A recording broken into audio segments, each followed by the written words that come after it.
तो लगभग 700 से 800 नंबर का क्या होता है, ये बेसिक चीजें हैं। 4-4 घंटे का 10 दिन का एक प्लान बनाओ, 10 डेज। अभी ऐसे के पीछे नहीं भागना है, पहले बता रहा हूँ। प्रायद्वीपीय पठार के ऊपर आप लिख लोगे, आर्थिक भूगोल नहीं लिख पाओगे। मेंस की तैयारी के लिए लास्ट 1 मंथ रिवीजन, आज 26 तारीख है, तो अब देखेंगे लास्ट 1 मंथ ऑफ मेंस। इसके बारे में एक रिवीजन प्लान बताता हूं। Last 1 month revision plan mains के लिए। मैं ये मान के चल रहा हूं कि अब तक आपने सारा चीज पढ़ लिया होगा, मतलब ये उम्मीद है। ठीक है, जो यहाँ पर टेस्ट दे रहे हैं, ठीक है, उनका एक पार्ट 3 बचा है तो उसको इंक्लूड कर लेना उसके साथ साथ। बट फिर भी कुछ ऑब्जर्वेशंस बताता हूँ, इन ऑब्जर्वेशंस पे काम करना चालू करो, आगे के रिवीजन को इसके हिसाब से प्लान करना। ठीक है, बाकी तो अपने क्या स्ट्रेटजी है, ये प्लान जो चल रहा है। बट फिर भी लास्ट 1 मंथ रिवीजन प्लान क्या होना चाहिए, वो डिपेंड करेगा इस पे कि मार्क्स डिस्ट्रीब्यूशन कैसा है। ठीक है ना, आग बंद करके नहीं पढ़ाई होगी ना, मार्क्स डिस्ट्रीब्यूशन के हिसाब से करेंगे। तो मार्क्स डिस्ट्रीब्यूशन जो है उसको थोड़ा सा समझते हैं। ठीक है, फर्स्ट पोर्शन को जिसको मैं बोल रहा हूँ यहाँ पर GS, general studies. General studies मतलब वो पोर्शन जो कि प्रीलिम्स और मेंस दोनों में कॉमन था, सीजीपीएससी के प्रीलिम्स प्लस मेंस, है ना, ये पता ही होगा। जनरल स्टडीज में कॉमन पोर्शन प्रीलिम्स और मेंस में, जैसे कि Indian history, Indian geography, Indian economy, Chhattisgarh economy, Chhattisgarh geography, Chhattisgarh history, Chhattisgarh culture. Apart from that थोड़ा बहुत इंडियन कल्चर। ठीक है, तो ये कुछ पोर्शन आता है, और इसके साथ साथ इन्वायरमेंट इकोलॉजी जो आपका अप्लाइड बिहेवियर साइंस के साथ जुड़ा हुआ है। ठीक है, तो वो होता है, इसके 2 पोर्शन है। एक आपका Indian GS, basic Indian GS जो है, इंडियन और सीजीजीएस, जिसका जो कोर पोर्शन है, कोर में आपके हिस्ट्री, ज्योग्राफी, पॉलिटी, इकोनॉमी, ठीक है, और ये सारे सब्जेक्ट्स आएंगे। अगर इन सब्जेक्ट्स का वेटेज देखोगे दोनों को मिलाकर, छत्तीसगढ़ पोर्शन और साथ साथ इंडियन पोर्शन, जब दोनों को मिला दोगे आपस में और इसका टोटल वेटेज एग्जाम में देखोगे तो वो होता है आपका 800 मार्क्स के आसपास, 750 से लेकर 800 नंबर का। कितने मार्क्स का हुआ, अच्छे से समझना, 700 to 800 के बीच में इसका वेटेज आएगा सबको मिलाकर। ठीक है, पेपर 5 तो पूरा का पूरा यही है, पेपर 5 तो पूरा ही है 200 नंबर का। ठीक है, पेपर 6 में 200 मतलब 75 मार्क्स का कल्चर। पेपर 1 देखोगे, पेपर 3 देखोगे तो पेपर 3 भी पूरा यही है। पबेट को बस हटा दिया जाए तो 18 नंबर का पबेट हटा दो तो बाकी पूरा यही है। तो लगभग 700 से 800 नंबर का क्या होता है, ये बेसिक चीजें हैं उस पेपर में। ठीक है, तो पहला स्टडीज प्लान में एक चीज को इसको अच्छे से ऑब्जर्वेशन करना। अब देखो, इस पोर्शन को अगर आप रिवाइज करते हो, आपने टेस्ट दिया, सब कुछ किया, ये जो पोर्शन है सीजीजीएस का पोर्शन है, इसको मैक्सिमम आपको रिवीजन, क्योंकि आप मेंस लिख रहे हो, प्री तो लिख नहीं रहे हो, तो प्री आपने क्लियर किया है ऑलरेडी, आपकी स्टडीज अच्छे लेवल पे है ना, मेंस वाले बच्चे हैं सभी। तो उम्मीद ये करके तो मैं चलता हूँ कि अगर अभी तक आपने इधर रिवीजन किया, टेस्ट लिखे, इतना कुछ किया, तो मैक्सिमम आपको 3 दिन लगेगा छत्तीसगढ़ जीएस को रिवाइज करने में। 3 दिन में छत्तीसगढ़ जीएस रिवीजन हो जाएगा। अगर आपने उसको 3 दिन लगातार 8 आवर्स अ डे दिया, 8 घंटे दिया, तो ये 3 दिन में खत्म हो जाएगा पक्का। और इससे आपका जो पार्ट 3 वाला पोर्शन है, हर पेपर का पार्ट 3 वो खत्म हो जाता है। ठीक है, तो 3 दिन में अगर आप इसको जा रहे हो तो लगभग 400-450 नंबर का, लगभग 400 मार्क्स का प्रिपरेशन 3 दिन में कर जाते हो आउट ऑफ 1400। तो वो ज़्यादा बेनिफिट करेगा आपको बजाय किसी और तरीके के प्रिपरेशन से। ठीक है, तो एक ये हो गया सीजीजीएस के लिए। उसके बाद आता है इंडियन जीएस। इंडियन जीएस में देखो, पॉलिटी बहुत ज़्यादा हैवी नहीं पढ़ना है, जितना टॉपिक मेंस के सिलेबस में लिखा है केवल वो। इंडियन ज्योग्राफी जल्दी रिवाइज हो जाएगा, इंडियन इकोनॉमी जल्दी रिवाइज हो जाएगा।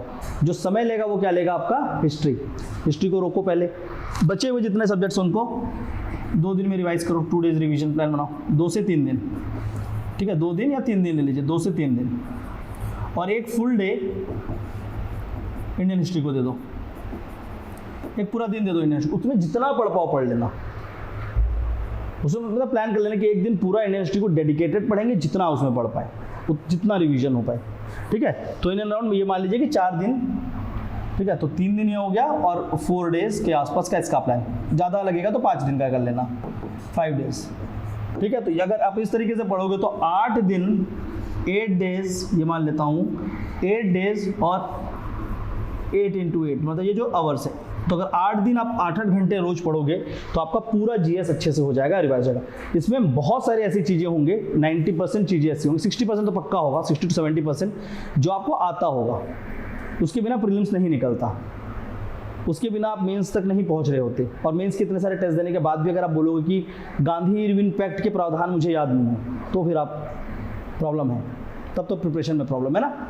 कि गांधी इरविन पैक्ट के 4 प्रावधान तो पता ही होंगे, 5 प्रोविजंस तो पता ही होंगे क्या था, नेहरू पैक्ट के क्या 5 प्रोविजन है ये तो पता ही होगा, है ना। तो ये चीज़ें पता होती है, इससे डरना नहीं है जीएस से। तो जीएस को क्या करोगे, अगर आप इस पैटर्न पे जाओगे तो लगभग 8 दिन में आपका जीएस खत्म हो जाएगा, ठीक है। और आप पहुंच जाओगे कहाँ पर, 2 से 3 जून के आसपास। 2 से 3 जून के आसपास आपका ये चीज़ें पैकअप करके आप पहुंच सकते हो। अगर आप अगला टेस्ट देने के बाद करोगे तो 10 जून तक ये हो जाएगा। क्लियर हो रहा है। तो ये चीज़ों को एक तरफ शॉर्टेड कर लो।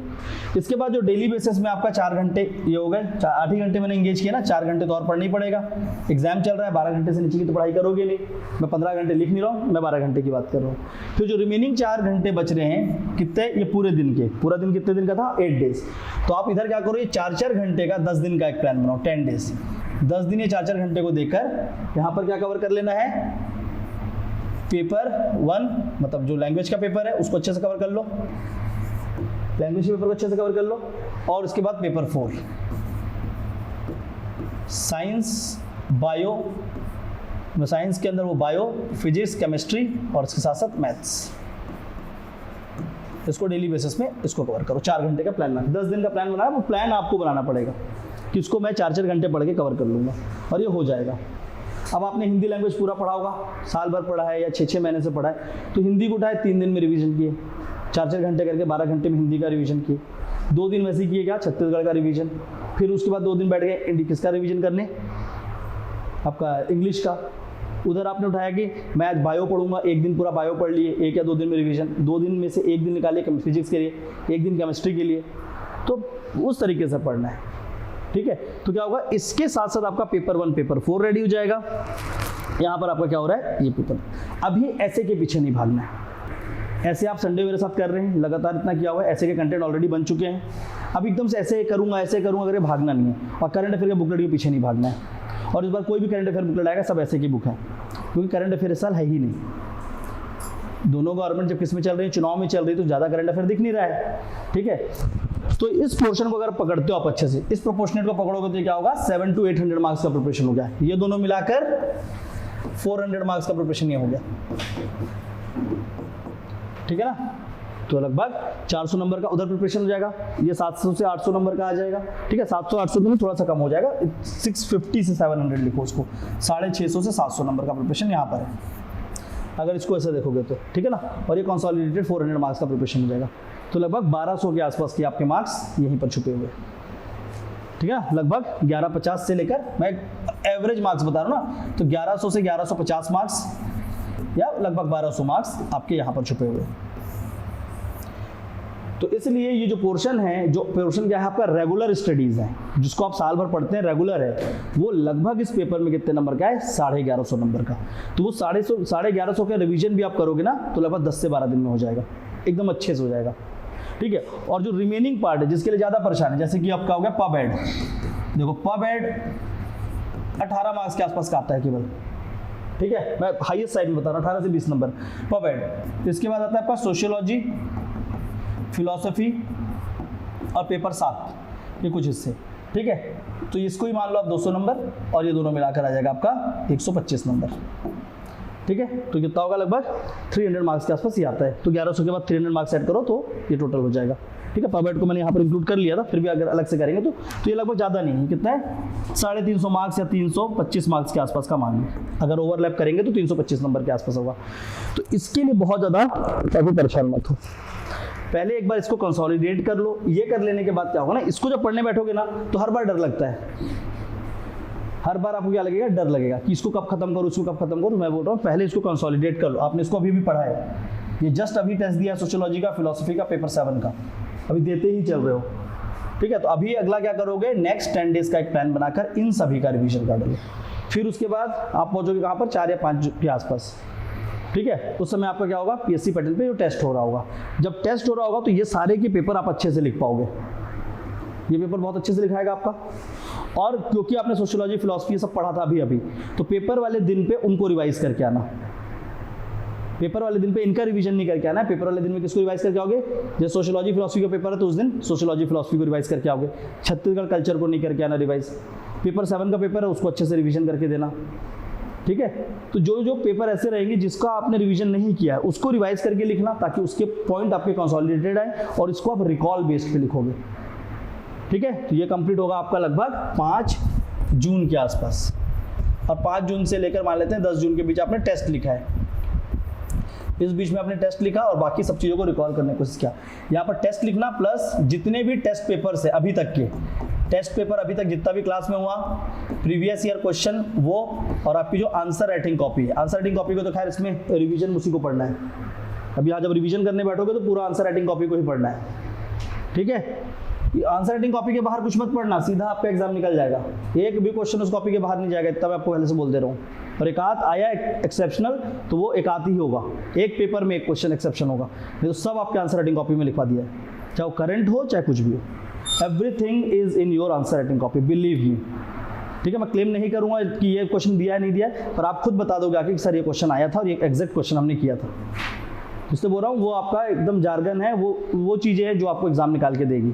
आपने उतना मेहनत कर लिया है तो उसके ऊपर आपको क्या करना है? कंसोलिडेशन डालना है, पूरा आंसर राइटिंग कॉपी को रट देना अच्छे से। फिर ये लगभग ना ये 5 दिन का एक सेशन रख लेना जहाँ पर आप टेस्ट लिख रहे होगे और टेस्ट के साथ साथ क्या करोगे? Previous year question, answer writing की कॉपी और उसमें जितने भी आंसर लिखे सबको एक बार पढ़ लेना है। 5 डेज में पूरा पढ़ लेना, नहीं तो वो मेहनत का कोई मतलब नहीं रह जाएगा। साल भर मेहनत की उसको पढ़े ही नहीं, तो 5 डेज उसको अच्छे से पढ़ लिए, ठीक है।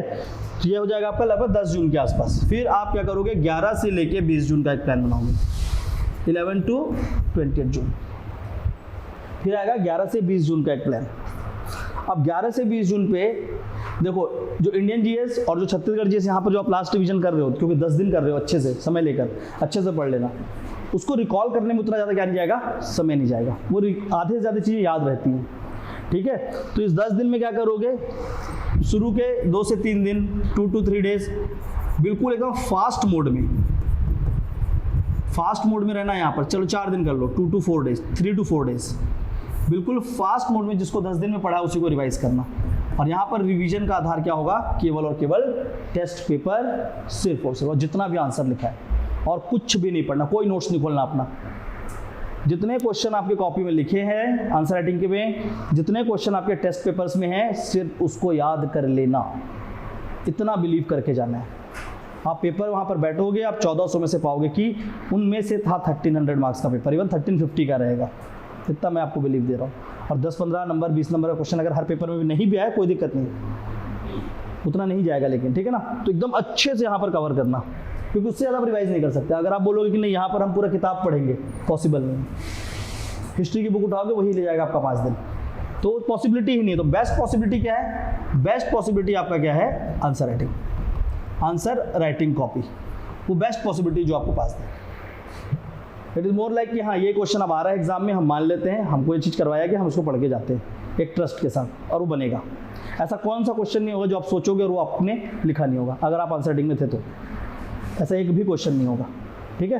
तो क्या करना है? इसको 4 से 5 डेज में उसको एकदम फास्ट फॉरवर्ड रिवीजन कर लेना है। उसके बाद फिर अगेन नेक्स्ट 4 डेज, अगले 4 दिन वो वाला पोर्शन, वो जो उधर दिख रहा है उसको रिवाइज करो, क्योंकि उसमें आप क्या करोगे? भूलोगे बहुत, इस चीज़ को लिखते समय आप भूल रहे होगे, इसलिए उसको लास्ट टाइम पे अच्छे से 4 दिन रिवीजन किया, ठीक है। 4 दिन उसको अच्छे से रिवीजन किया इस ड्यूरेशन पे, ठीक है। इस ड्यूरेशन में इन दोनों जीएस पे अच्छे से फोकस करना, डेली बेसिस में इन जीएस के फोकस करते के साथ डेली बेसिस पे एटलीस्ट 1.5 आवर्स या 2 घंटे लैंग्वेज को दे देना, अच्छे से पढ़ते रहना यहाँ पर लैंग्वेज को, या 1 घंटे भी पढ़ोगे चल जाएगा, 1.5 घंटे लैंग्वेज को पढ़ना डेली, ठीक है। और लगभग 1-1.5 से या 2 घंटे के 2 आवर्स के आसपास पेपर 4, इसको तो छोड़ना ही नहीं है।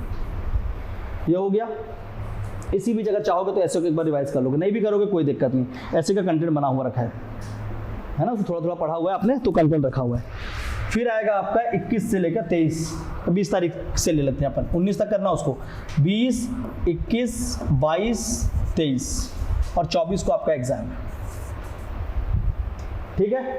अब देखो 24 को किस चीज का पेपर है? लैंग्वेज, ऐसे, इसके पहले आपने क्या किया, सातों पेपर को अच्छे से कवर कर लिया है ना। अब यहाँ पर मेजरली समझना, डेली बेसिस में ये लास्ट के 4 दिन डेली बेसिस में 4 to 5 आवर्स ऐसे को पढ़ना। 8-10 ऐसे हैं, ज़्यादा ऐसे तो पढ़ना ही नहीं है, 10 से 15 ऐसे ही कवर करके जाएंगे, वो तो मैंने करा ही दिया है। उन ऐसे को एकदम अच्छे से कंसोलिडेट करके याद करके चले जाना। उसके बाहर अगर ऐसे आएगा तो किसी से नहीं बनेगा, क्योंकि सबने कॉमन ऐसे प्रिपरेशन करते हैं, तो वो फिर बना के लिखना, बना के फिर लिख ही लोगे, पर उससे एक आइडिया इतना अच्छा रहेगा कि आपका हो जाएगा। तो 4 to 5 आवर्स डेली बेसिस में दोगे तो आपका ऐसे का पेपर अपने आप अच्छा हो जाएगा। और कब दे रहे हो, एकदम लास्ट में दे रहे हो, एकदम लास्ट में दिए रहोगे तो चीज़ें एकदम फ्रेश भी रहेंगी। तो ऐसे का पेपर आपका बहुत बढ़िया हो गया, ठीक है। उसके बाद ये चारों के चारों दिन लैंग्वेज को एकदम ईमानदारी से पढ़ लेना और जाके पेपर में बैठ जाना। रिस्क लेना नहीं है, इसको रिस्क लेना नहीं बोलते कि सर लास्ट के 4 दिन में एक भी जीएस नहीं पढ़ने बोले, ये रिस्क नहीं है, ये बता रहा हूँ आपको एडवांटेज है। डे 1 अगर आपका बहुत बेहतर निकल गया, पहले दिन का पेपर अगर आपका बहुत अच्छे से निकल गया तो आप आधा गेम जीत गए हो, आप वहीं पर आधा गेम जीत जाओगे। तो आपका लैंग्वेज का पेपर, ठीक है ना, तो ये दोनों पेपर अच्छे से कवर कर लेना। और अगर बहुत डर लग रहा है, बहुत यहाँ पर डर भी लग रहा है, तो फिर आप बना सकते हो 1 से 2 घंटे का केवल रिवीजन प्लान यहाँ पर, बस उससे ज़्यादा नहीं, ठीक है ना। तो आपको 4 से 5 घंटे ऐसे पढ़ना है, 8 आवर्स के आसपास लैंग्वेज को देना, 8-8 16 घंटे हिंदी, 8 घंटे छत्तीसगढ़ी, हो जाएगा इतने में, हो ही जाएगा ना। और इंग्लिश उसको भी 8 घंटे दे रहे हैं, कम नहीं हो जाएगा, 4 घंटे में हो जाएगा इंग्लिश, 8 आवर इंग्लिश। तो ये आपका पेपर जो होगा ये बहुत बेहतर हो जाएगा लैंग्वेज के पेपर में, क्योंकि पहले दिन के पेपर में यहाँ पर 150 और 150 आता है, 300 नंबर पहले दिन स्कोर हो जाता है अगर एकदम ईमानदारी से दोनों पेपर को हैंडल कर लिए तो। और 300 मार्क्स डे 1 में स्कोर कर गए, मतलब आपने पहले 2 पेपर में निकाल लिया तो CGPSC निकाल लिया, फिर तो गेम ही खत्म हो गया ना। फिर आपका बचा 5 पेपर, और 5 पेपर आपको 100 नंबर एवरेज मेंटेन करना है, तो कितने नंबर हो गए, 800 नंबर, 800 नंबर रिटर्न, समझ रहे हो, मतलब आपका पोस्ट लग जाएगा।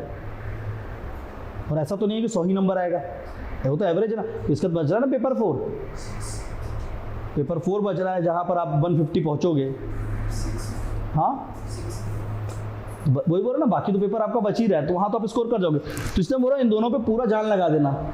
इसके बाद क्या करोगे, आप सपोज करते 24 को पेपर हो गया, 25 का पेपर है, 25 को 2 पेपर है, एक आपका पेपर 3 और इधर पेपर 4।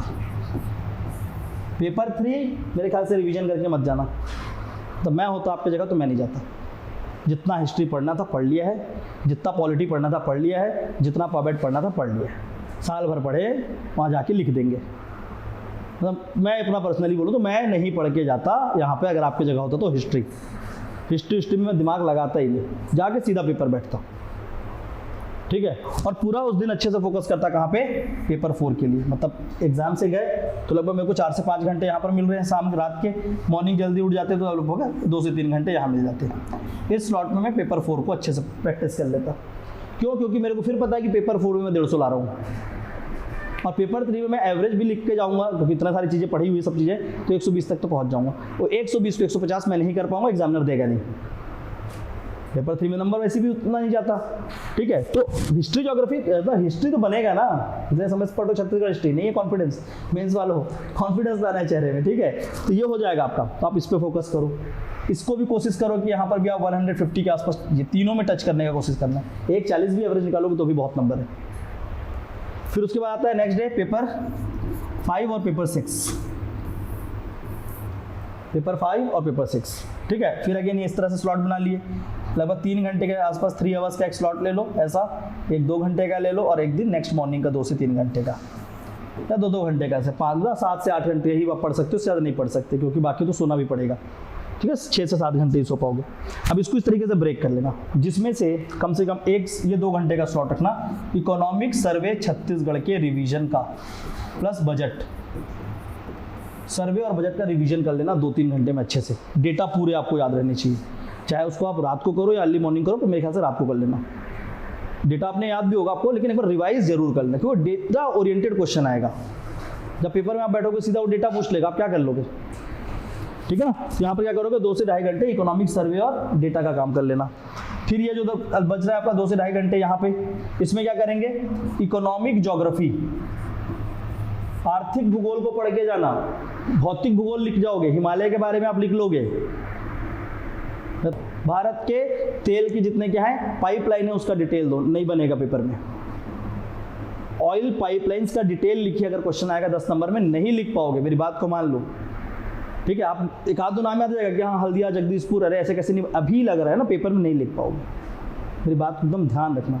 तो यहाँ पे क्या करना है, रिवीजन किसका करना है, इकोनॉमिक ज्योग्राफी का, आर्थिक भूगोल का, इकोनॉमिक सर्वे छत्तीसगढ़ का, मॉनेटरी पॉलिसी का रिवीजन नहीं करना है, वो बनेगा, बजट का रिवीजन, टैक्स का रिवीजन नहीं करना, वो बनेगा, आर्थिक सर्वेक्षण का रिवीजन करना है, आर्थिक भूगोल का यहाँ पर क्या करना है, अच्छे से रिवीजन करना है, दोनों इंडिया और छत्तीसगढ़, ठीक है। इकोनॉमिक ज्योग्राफी इंडिया और छत्तीसगढ़, और ज़्यादा होगा तो ह्यूमन ज्योग्राफी, पॉपुलेशन एक चैप्टर है। ये क्या है, ये डेटा ओरिएंटेड है, ये पूरा डेटा है, ये वहाँ पर जाके नहीं प्रोड्यूस कर पाओगे अगर वहाँ पर क्वेश्चन नहीं पढ़ के गए तो। अब क्वेश्चन आएगा कि क्लाइमेट में मॉनसून के इम्पैक्ट को बताओ भारत में, लिख जाओगे, बनेगा। मॉनसून के फॉर्मेशन को बनाओ, बनेगा, क्योंकि वो कॉन्सेप्ट्स है, अगर वो कॉन्सेप्ट्स आपके क्लियर, आप उसमें लिख जाओगे, उसको रिवीजन की उतनी समय नहीं चाहिए। पर आप इसमें ट्रूली फैक्ट नहीं लिख पाओगे, तो अगर आप चाहते हो कि ट्रू फैक्ट लिखो तो आप इसके ऊपर काम करना, ठीक है। छत्तीसगढ़ कल्चर मत पढ़ना, बिलीव रखो अपने ऊपर, हो गया, पढ़ के गए, बहुत पढ़ लिए, दो राउंड अभी और पढ़ लिए, साल भर कल्चर पढ़े, प्री में कल्चर पढ़े, 3 अटेम्प्ट हो गए, कल्चर ही पढ़ रहे हैं, उसके बाद बोल रहे कल्चर क्वेश्चन नहीं बनेगा, बस्तर दशहरा नहीं देखी हूँ, एक बार देख तो लूँ, अरे नहीं बनेगा यार, हो गया, अब नहीं, अभी भी नहीं देखे हो तो फिर मत दो एग्जाम। मतलब उस लेवल में प्रिपरेशन आ जाता है मेंस जाते जाते कि ये सारी चीज़ें कंसोलिडेट हो जाती हैं दिमाग में, ठीक है ना। और गोपल्ला गीत पूछेगा तो लिख दोगे ना, क्या है गोपल्ला गीत, किसने किसने क्वेश्चन दिया है, किससे रिलेटेड है गोपल्ला गीत, फिर भी कृष्णदेव राय बोल रहे हो, आप पढ़ लेना कल्याण साय से है, ठीक है ना। तो कल्याण साय से, तो देखो ये चीज़ें, अब वो ऐसा नहीं लग रहा है कि, देखो सिंपल सी बात है ना, अभी आपको ये लगेगा, लेकिन ये चीज़ें रिकॉल होगी, मेरी बात को मानो, ये रिकॉल होगी, डरो मत। कई लोग पैनिक कर रहे हैं, अरे गोपल्ला गीत एक टफ चीज़ पूछा हूँ मैं, रेगुलर नहीं पूछा हूँ, अगर उसमें भी आप बता पा रहे हो कि कल्याण साय से रिलेटेड है, ठीक है, मुगल के दरबार में वहाँ से संबंधित है, तो बहुत है। तो आपको एक टफ चीज़ पता है, ठीक है। छत्तीसगढ़ में विवाह की विभिन्न पद्धति को बताओ, 4-5 रिकॉल कर पा रहे हो, सोचो दिमाग में, ढूकू, पैठू, सब याद आ रहा है ना, दूध लौटावा, मेरे फुफेरे, कही है, आ रहा है रिकॉल, अपने आप क्या होगा, ये सब रिकॉल होता है, तो उधर पैनिक नहीं करना है, ठीक है। तो यहाँ पर क्या करोगे, मैं बता दे रहा हूँ कि वो 4 दिन को कैसे हैंडल करना है। डे 1 ये होगा, डे 2 पे किस चीज़ को हैंडल करना समझ गए, डे 3 में क्या करना है, इनको अच्छे से रिवाइज करना है, पेपर 5 पेपर 6 दोनों अच्छा जाएगा, दोनों पेपर अच्छा आएगा। 5 में रिवीजन अच्छा होगा, 5 का आके यहाँ पर लिख दे, और 6 और उसके बीच में थोड़ा समय मिलेगा, ठीक है ना। तो यहाँ पर 2 से 3 घंटे का समय जो मिल रहा है, जो भी एक शेड्यूल और बना रखा हमने, नहीं भी मिलेगा 2 घंटे का मिलेगा। इसमें केवल क्या करोगे, कीवर्ड्स, जो कीवर्ड्स हम लोगों ने आंसर राइटिंग में प्रोड्यूस किए हैं, चीज़ों को किया है, किसका, सोशियोलॉजी का और फिलॉसफी का उठाना है, और केवल कीवर्ड देखते हुए चल रहा है, हाँ ये प्रमा है, या प्रमा है, अच्छा ये होता है, बस पलटा लो, उसको फटाफट पलटाना है। शॉर्ट नोट्स बनाया हुआ, सिनॉप्सिस, सोशियोलॉजी फिलॉसफी सिनॉप्सिस से निकलेगा, माइक्रो नोट जैसा होगा 10-15 पेज का, पलटा लो बस, वो रिकॉल होना चाहिए, वहाँ पर दिमाग में आना चाहिए कि हाँ ये चिदाणु है, जिसको और ज़्यादा पार्ट टेस्ट नहीं कर सकते, इन्फिनाइट नंबर पे होंगे, क्वांटिटेटिवली अलाइक होंगे, क्वालिटेटिवली लाइक होंगे, ये पता होना चाहिए बस, और कुछ नहीं। समझ आ रहा है। तो अगर वो पता है तो वो आपका उस कीवर्ड से बनेगा। फिर आप पेपर दो, पेपर के बीच में, ये दोनों पेपर के बीच में थोड़ा सा ये अपने माइंड में रख लेना कि यहाँ पर मैं पढ़ूंगा, यहाँ पर एक साइकोलॉजी बना के जाना कि हमें यहाँ पर पढ़ना है, ठीक है। तो आप जैसे पेपर से निकलोगे 12 बजे, पेपर देकर तुरंत, किसी से कोई बात नहीं, कोई पेपर डिस्कशन नहीं, तेरा कैसे गया, मेरा तो अच्छा गया यार, मेरा ही छूट गया, कोई मतलब नहीं, छोड़ दिया, अच्छा क्यों, मूर्खता नहीं, अच्छा क्यों छोड़ दियो, आज अभी अगला पेपर बचा है, उसकी बात करेंगे सातों के बाद, जितना बात करना है तुरंत निकलना है। कोई भी आसपास का एरिया, या तो आप रूम आ रहे हो या वहीं पर बैठ रहे हो एग्जामिनेशन हॉल में, कोशिश करना है कि उस दिन वहीं रुक जाओ, पेपर लेके जाना वो फर्रे को, पानी पीना, तुरंत पेड़ के नीचे बैठ के या कहीं भी बैठ के पढ़ना। कब तक पढ़ना है, खाना खा 12 बजे निकले हो, तुरंत तो लंच कर लेना, जाकर लंच करोगे वहीं पर 12:30 मान लेते हैं, आपने खा पी लिया, 12:30 से प्रॉपर इसको अच्छे से 1:30 बजे तक पढ़ लेना, किसको, अपने फर्रों को। फर्रों में भी क्या कर लेना, जो टेस्ट पेपर्स है, टेस्ट पेपर्स है आप लोगों के पास, यहाँ जो लिखे हो, अभी 3 राउंड टेस्ट होगा, तीनों टेस्ट पेपर को ले जाना, फर्रा भी मत लेके जाना, तीनों टेस्ट पेपर को लेके चले जाना एग्जाम से पहले, और तीनों टेस्ट पेपर में जितने ही मैंने क्वेश्चन पूछे हैं उसका आंसर लिख लियो वहीं पे बुलेट में, करो ना मार्क, तीनों टेस्ट पेपर को पढ़ के एग्जाम दे देना, इतना बिलीव रख के जाना, देखना वो तीनों टेस्ट पेपर से ही आपका पूरा पेपर बन जाएगा। उसको इतना आर्टिकुलेटेड उस पेपर को डिज़ाइन किया था मैंने, तो तीनों टेस्ट पेपर को एग्जाम से पहले जाकर रट देना उसके पूरे क्वेश्चन के आंसर, कि हाँ इसमें ये आंसर लिखना, ये लिखना, और आपको रिकॉल हो जाना चाहिए। तो उससे क्या होगा, आपका ये जो पेपर होगा उसको यहाँ पे और यहाँ पर एडजस्ट करोगे। इसके बाद आता है आपका पेपर नंबर 7, ठीक है ना। अब आ जाएगा पेपर नंबर 7। अब आपका पूरा, अगर आपको यहाँ पर 8 घंटे बच रहे हैं लगभग, ये समझ लो आपको ये करना है कि पेपर 6 देने के बाद, पेपर 7 आने से पहले कम से कम 6 से 7 घंटे पढ़ाई करनी है किसी भी हालत में। उस दिन थोड़ा सा नींद कॉम्प्रोमाइज़ होगा, चल जाएगा, पर एकदम से ऐसा नहीं कि पूरा रात जग गए, दिक्कत होगा, ठीक है ना। तो सोना ज़रूर, या तो आप एग्जाम से आते ही सो गए या रात को से, जैसा भी सोए ठीक है।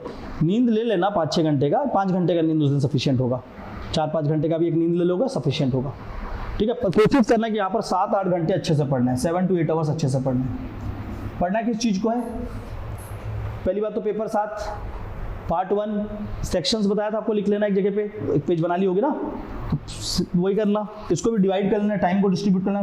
3 घंटे पेपर 7 पार्ट 1 को पढ़ना बिल्कुल अच्छे से, 3 घंटे पेपर 7 पार्ट 3 को पढ़ना, और लगभग 2 घंटे पेपर 7 पार्ट 2 को। इससे ज़्यादा नहीं पढ़ना। 3 आवर्स का ही अपना रिवीजन का एकदम फिक्स रखना है, कितने घंटे पढ़ूंगे, इतने घंटे पढ़ना, उसका सो जाना है चुपचाप से। समझ आ रहा है।